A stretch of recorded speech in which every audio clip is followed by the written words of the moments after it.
slowly and safely. Now the carrot is ready to eat.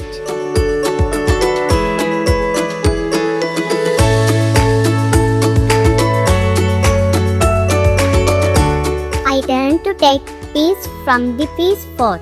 The pods are green and soft. I enjoy doing this activity.